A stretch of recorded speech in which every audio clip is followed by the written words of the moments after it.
Hello दोस्तों, आप सभी को सीटेट सुपर क्लासेज में स्वागत है। आज का जो हम टॉपिक लेके आए हैं आपके बीच वह है मैथ पैडागोजी। क्या है? मैथ पैडागोजी से आप लोगों के बीच जो है हम 15 क्वेश्चन लेकर के आए हुए हैं। कितना क्वेश्चन? 15 क्वेश्चन मैथ पैडागोजी से लेकर के आए हैं, जो इस बार के सीटेट के ऑनलाइन पेपर में पूछा गया है ये क्वेश्चन। तो इसके विषय में आज हम चर्चा करेंगे। तो जितने भी हमारे दोस्त चैनल पर नए जुड़े हैं या नए हैं, उस सभी से रिक्वेस्ट है कि चैनल को सब्सक्राइब कर लेंगे और बेल आइकन को प्रेस कर देंगे, ताकि जो भी हम आगे का वीडियो आप अपलोड करेंगे वो सबसे पहले आपके पास पहुंच सके और आगे की सीटेट के लिए आप अच्छे से तैयारी कर सकते हैं। तो आज का जो हमारा टॉपिक है मैथ पैरागोजी। क्या है? मैथ पैरागोजी से हम आज 15 क्वेश्चन लिए हैं, जो सबसे इम्पोर्टेंट क्वेश्चन है। आज का जो क्वेश्चन है जो हूबहू यही क्वेश्चन आपको एग्जाम में मिलेंगे। तो आगे हम देखते हैं कि इस क्वेश्चन में क्या है। तो चलिए हम क्वेश्चन स्टार्ट करते हैं। आज का क्वेश्चन है, देखिए दोस्तों क्या है। कट गया, अभी थोड़ा नीचे कर लेते हैं। चलिए, क्या है क्वेश्चन? कक्षा 3 की गणित की अध्यापिका ने अपने छात्रों को निम्नलिखित प्रश्न दिए। ये प्रश्न दिए कि हल करने के लिए 3 प्रश्न दिए बच्चे को जोड़ने के लिए, ठीक है, अलग अलग तरीका से। बाद में उन्होंने छात्रों को एक कार्यशीट पत्रिका वर्कशीट हल करने के लिए दी, जिसमें समरूप प्रश्न थे। क्या थे? समरूप, यानी कि समान प्रश्न थे।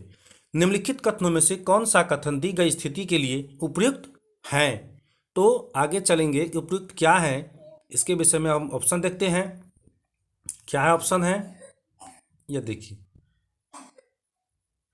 पहला कहता है कि कार्य ड्रिल या अभ्यास पर आधारित तथा प्राथमिक स्तर पर हतोत्साहित का होना चाहिए। दूसरा कहता है कि यह एक खुले सिरे वाले प्रश्न का एक उदाहरण है। डी कहता है यह एक संदर्भात्मक प्रश्न का एक उदाहरण है। डी कहता है समय बचाने के लिए शिक्षिका को गृह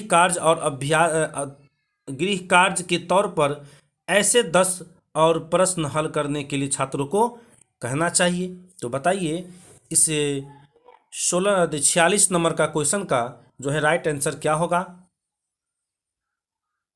पैरागोजी में मैथ पैरागोजी आज हम पढ़ा रहे हैं, बताइए क्या होगा? ए क्या होगा? पहला होता है, यानी कार्य ड्रिल और अभ्यास पर आधारित तथा प्राथमिक स्तर पर हतोत्साहित होना चाहिए, यानी अपने हाथों से कार्य करना चाहिए। इस तरह के उसको हम प्रश्न क्या करेंगे, देने का हम कार्य करेंगे, तो बच्चे बेहतर रूप से सीख सकते हैं। इसका राइट आंसर पहला हो जाता है। आगे बढ़ेंगे। 47 नंबर का क्वेश्चन देखिए क्या कह रहा है। गणित के संदर्भ में क्रियामूलक ज्ञान यानी करके सीखना से क्या अभिप्राय है? पहला कहता है कि अवधारणा से संबंधित अर्थपूर्ण क्रियाशील गतिविधि द्वारा गणित में अवधारणा का अधिगम को क्या करना चाहिए? सीखना चाहिए। बी कहता है प्रश्नों को बहुत बार करके देखना तथा जब क्रियाशील रटकर याद हो न जाए। ये गलत है, याद करना भी निगेटिव पॉइंट है। सी कहता है कि पाठ्य पुस्तक के प्रश्नों करके अवधारणा अधिगम, ये भी निगेटिव पॉइंट है। डी कहता है कि स्वयं प्रश्नों को हल करना सीखें। स्वयं से सीखना, ये तो हल्का पॉजिटिव लग रहा है, लेकिन इससे भी बेहतर कहाँ है बच्चे, एक्टिव कहाँ होता है? ए में अवधारणा से संबंधित अर्थपूर्ण क्रियाशील गतिविधियों द्वारा गणित में अवधारणा का अधिगम को सीखना, तो ये सबसे बेहतर हो जाता है, इसलिए इसका राइट आंसर पहला हो जाता है। आगे चलेंगे 48 नंबर पर क्या कहता है, देखिए।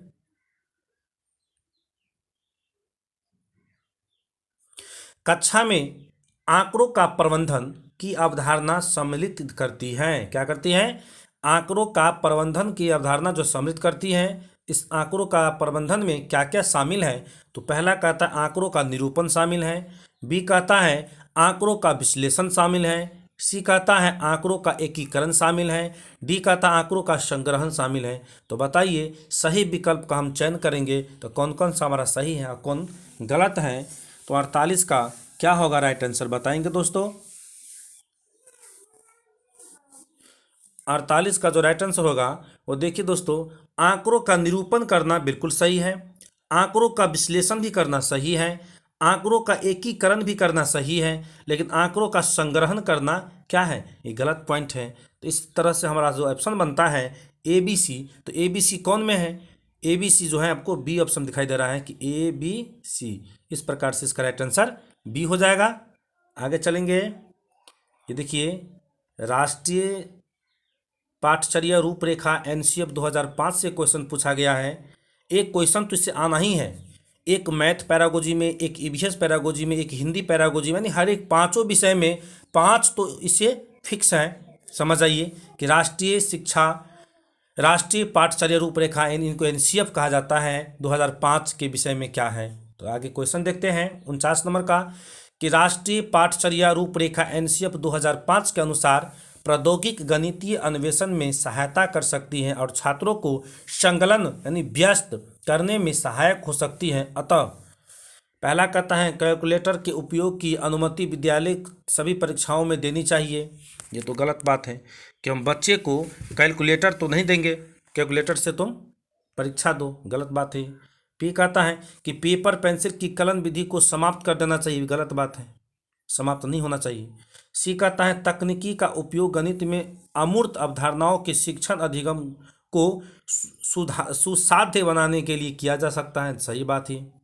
आगे कहता है कक्षा में श्यामपट्टों को स्मार्ट बोर्ड से बदल देना चाहिए, गलत बात है, ये तो नेगेटिव पॉइंट है। तो इस प्रकार से हमारा जो बचता है वो सी बचता है, सी क्या है, पॉजिटिव है। इस प्रकार से इसका आंसर जो होगा वो सी हो जाता है। तकनीकी का उपयोग गणित में अमूर्त अवधारणाओं के शिक्षण अधिगम को सुसाध्य करने के लिए क्या किया जाना चाहिए। तो इस प्रकार से हम 49 का जो आंसर होता है वह सी हो जाता है। 50 में चलेंगे, देखिए 50 क्या कहता है।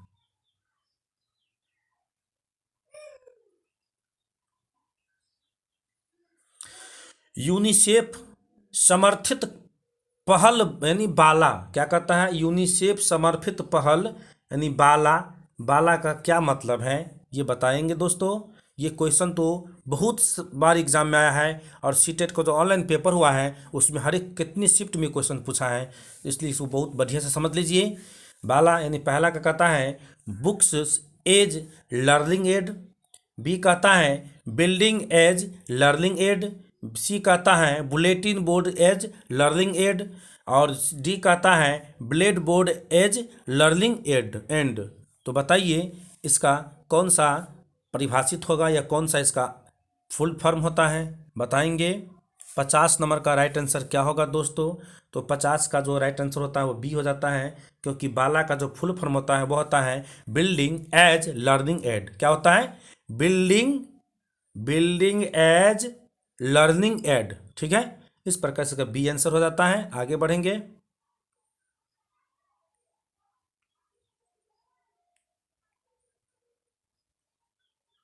इक्यावन नंबर पर चलेंगे हम अभी।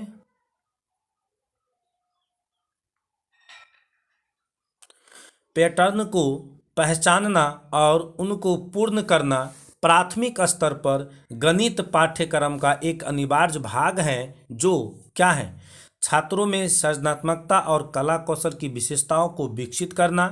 बी में कहता है छात्रों को उच्च गणित में भाग लेने यानी संकलन करने के लिए तैयार करना।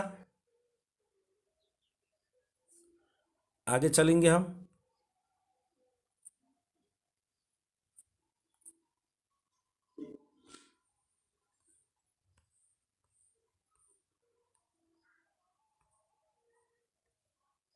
देखिए छात्रों को गणितीय, सी कहता है छात्रों को गणितीय पहेलियां हल करने में सहायता करना। डी कहता है छात्रों में रचनात्मक को प्रोत्साहित करना तथा संख्या और संक्रियाओं के गुणों को समझने में क्या करना, सहायता करना। इस प्रकार से इसका राइट आंसर क्या हो जाता है, डी होता है। जो सारे ऑप्शन से बेहतर ऑप्शन डी आपको है, ये बहुत ही पॉजिटिव पॉइंट है। इस तरह यहाँ पर छात्रों को एक्टिव करने के लिए इस तरह की हम गतिविधि बच्चे को देंगे। छात्रों में रचनात्मक को प्रोत्साहित करेंगे, संख्या और संक्रियाओं को गुणों को समझने के लिए क्या करेंगे, उसको सहायता प्रदान करेंगे। इस प्रकार से 51 का जो राइट आंसर होता है वो हो जाता है डी। अब हम चलेंगे 52 नंबर पर। देखिए 52 नंबर का क्वेश्चन क्या कर रहा है।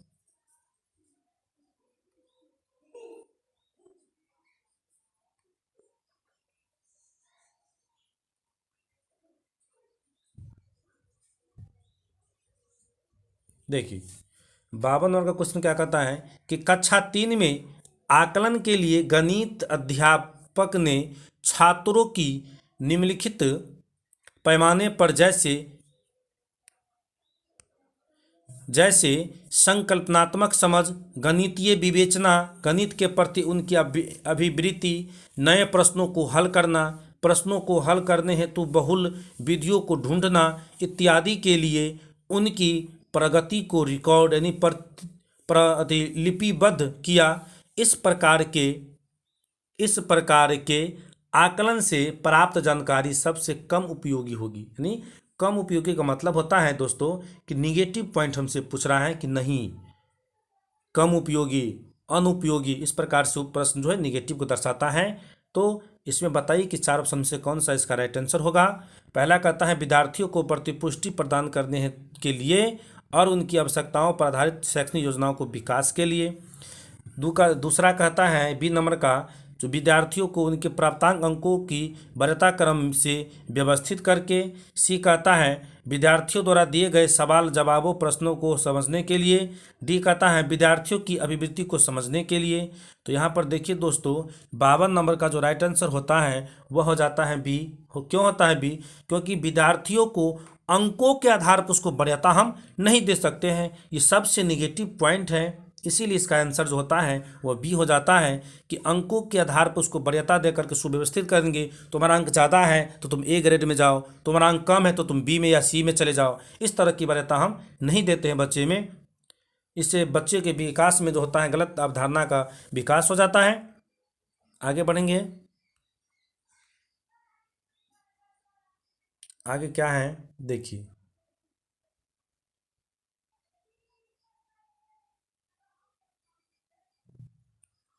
53 नंबर का क्वेश्चन देखिए क्या है क्वेश्चन।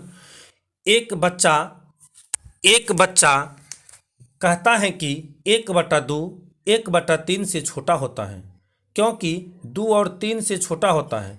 इस गलत धारणा भ्रांति के निवारण हेतु इनमें से कौन सी तकनीकी सबसे कम मददगार होगी? क्या पूछा फिर से? कम। कम का मतलब है निगेटिव, नहीं। समझे दोस्तों? तो इस चारों ऑप्शन में से बताइए कि 53 का जो है राइट आंसर क्या होगा। पहला कहता है कि बच्चे को व्याख्या देना कि विभिन्न भिन्नों को हर की संख्या के बड़े होने का अर्थ निम्न का छोटा होना होता है। दूसरा कहता है कि वास्तविक जीवन की वस्तुओं का उपयोग करके दोनों भिन्नों की साकार कल्पना करने में छात्र की मदद करना। सी कहता है विभिन्न उदाहरणों में पेपर फोल्डिंग की सहायता लेना और भिन्नों की तुलना करना। डी कहता है दोनों भिन्नों का चित्रात्मक निरूपण देना। तो बताइए इसमें से सबसे कम जो होगा वो कौन सा आंसर होता है, कम जो जिसको निरूपित कर सकता है 53 का राइट आंसर क्या होगा दोस्तों? तो वो हो जाता है पहला हो जाता है दोस्तों, इसमें कम है क्योंकि बच्चों को व्याख्या देना कि भिन्नों को हर की संख्या से बड़े होने का अर्थ भिन्न का छोटा होना होता है। ये अवधारणा क्या है दोस्तों यहाँ पर गलत है। इस प्रकार से इसका आंसर जो होगा ये हो जाता है। 54 नंबर पर चलेंगे। देखिए 54 नंबर का क्वेश्चन क्या कहता है। स्वतः शोध क्या कहता है? स्वतः शोध यानी कि ह्यूरिस्को शब्द का अर्थ क्या है? ह्यूरिस्को देखिए दोस्तों ये सबसे इम्पोर्टेंट पॉइंट है। ह्यूरिस्को क्या है? ह्यूरिस्को शब्द का अर्थ क्या है जिसको हम स्वतः शोध कहते हैं? तो पहला कहता जानना, दूसरा कहता विचार करना, तीसरा कहता अधिगम करना और चौथा कहता है खोज करना। तो बताइए इसका जो है क्या आंसर होता है 54 का? 54 का जो होगा दोस्तों डी हो जाता है।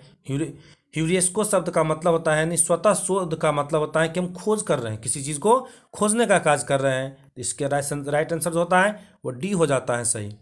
आगे चलेंगे हम 55 नंबर पर।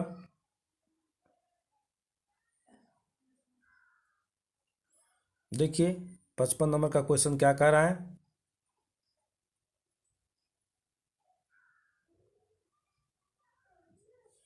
देखिए, सुश्री जेनी कक्षा 2 की अध्यापिका ने अपने छात्रों से पूछा, यदि आपके पास 3 दहाई और आपको 3 इकाई इनमें से निकालनी है तो शेष संख्या क्या मिलेगी। इस पर एक छात्र ने उत्तर दिया, इसका उत्तर 0 है। इस त्रुटि के संशोधन के लिए सुश्री जेनी को सर्वप्रथम बल देना चाहिए। तो क्या चीज़ पर बल देना चाहिए। पहला कहता है अभ्यास के लिए इसी प्रकार के और ज़्यादा प्रश्न देने चाहिए। दूसरा कहता है पहले योग की संक्रियाओं को सुदृढ़ करने पर और फिर व्याकलन की ओर बढ़ना चाहिए। आगे देखिए दोस्तों क्या होता है, इसका आगे ऑप्शन दिखाएंगे हम। देखिए, सी कहता है कि विभिन्न क्रियाशील अनुभवों द्वारा स्थानीय मान की अवधारणा को सुदृढ़ करना चाहिए। डी कहता है कि व्याकलन की केवल मानक कलन विधि का शिक्षण पर जोर देना चाहिए। ये तो गलत बात है।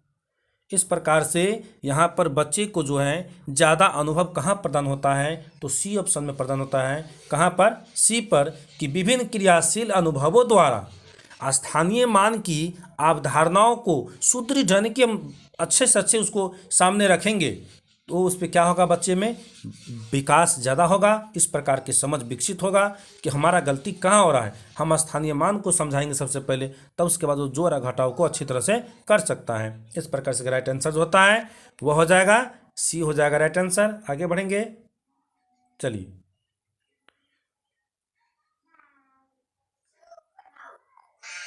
56 नंबर का क्वेश्चन देखेंगे दोस्तों। निम्नलिखित में से कौन सा समय को मापने का कौशल नहीं है। देखो फिर यहाँ पे निगेटिव आ गया। कम पूछे, नहीं पूछे, तो दोनों को निगेटिव ही मानना पड़ता है। पहला कह रहा है कि घड़ी में समय देखना, एक घटना की अवधि ज्ञात करना। सी कहता है समय मापने की अलग अलग इकाइयों के बीच संबंध स्थापित करना। डी कहता है रात में तारों की स्थिति का अनुमान लगाना।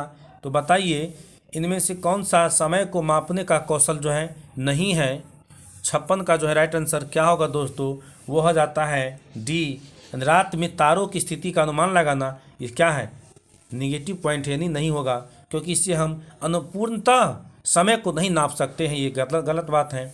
घड़ी में समय देखना तो हम देख सकते हैं कि कितना समय हुआ है। एक घटना की अवधि ज्ञात कर सकते हैं कितना समय घटना हुआ है। ये समय मापने की अलग अलग इकाइयों के बीच क्या का संबंध को भी हम स्थापित कर सकते हैं, लेकिन रात में तारों के बीच स्थिति का अनुमान हम नहीं लगा सकते हैं। इस प्रकार से इसका जो राइट आंसर होगा 56 का वो डी हो जाता है। आगे चलेंगे 57 नंबर पर। देखिए